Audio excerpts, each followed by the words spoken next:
హరా చెరబరా కాలు పెడితే మీ దరిద్రం దోల తీరిపోద్ది. వాస్తు చెబుతాం, నిధులు చెబుతాం.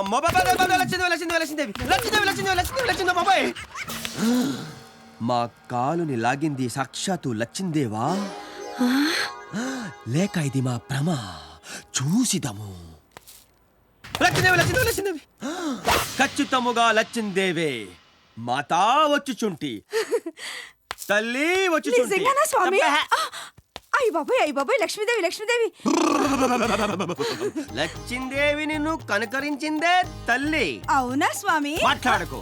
కనకరించి నీకు డబ్బులిస్తానందే తల్లి. ఎంత స్వామి? మాట్లాడకు. 100 లక్షలు. 100 లక్షలే? మాట్లాడకు. ఎప్పుడు స్వామి? అదిగో లచ్చిందేవి. అమ్మా లచ్చిందేవి, టామేకి వెయిటింగ్. 100-200 తక్కువైనా పర్వాలేదు, లెక్కలు చూసుకోవచ్చు. స్వామి అవి కూడా తీసుకొచ్చేయమనండి స్వామి. చూసుకోవట్లేదు. నువ్వు తప్ప హాడు దూకుద్ది. వైకుంఠం దాటేసింది, కైలాసం క్రాస్ చేసింది, ఇందులోకి బైపాస్ చేసింది, మబ్బుల్లోకి వచ్చేసింది. అదే మేడ మీదకి.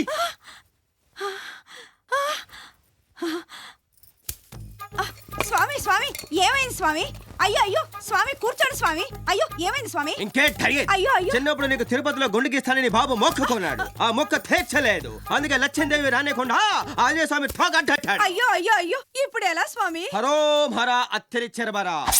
తిరుపతి కత్తి నా దగ్గర ఉంది. మొక్కు నువ్వు తీర్చు, ఆయన తోకట్టు తీస్తాడు. అమ్మ మూట లోపలికి తోస్తది.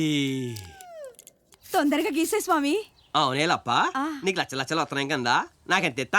నీ కష్టమే ఉంచుకోలే స్వామి. 116 ఇచ్చేయను. నీ కక్కుతుల నా కమండలో నువ్వు లక్షలు దొబ్బేసి నాకు 116 ఇస్తావా? ఇంకో 10 రూపాయలు ఇస్తాలే స్వామి. అబ్బా, నీలాంటి కొంపలో ఒక క్షణం ఉంటే మహా దరిద్రం. అయ్యో అలా వెళ్ళిపోతారేంటి స్వామి? ఆగండి స్వామి. అయ్యో స్వామి అయ్యో స్వామి, గుండు సగంలో ఆపేసి వెళ్ళిపోతారేంటి స్వామి? అయ్యో బాబాయ్, కాలనీ వాళ్ళు చూస్తే ఏమనుకుంటారో ఏమో. ఈ స్వామి ఏంటి ఇలా మధ్యలో ఆపేసి వెళ్ళిపోయాడు?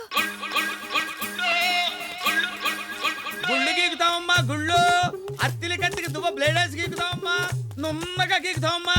ఇదిగో బాబు. వత్తనా తల్లి వత్తనా.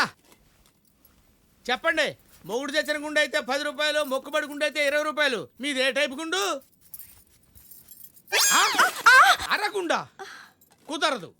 ఎవడో శంకుస్థాపన చేసిన పని నేను పూర్తి చేస్తానా? అలా అంటే ఎలా బాబు? సగం గీసిన గుండుతో వీధిలోకి వెళ్ళలేక చస్తున్నా. నీకెంత కావాలి అడుగు? 1000 రూపాయలు. 1000 రూపాయలా? ఇంకో మాట లేదా? ఉంది, 1500. ముందుదే ఖాయం చేసుకో. అలాగే.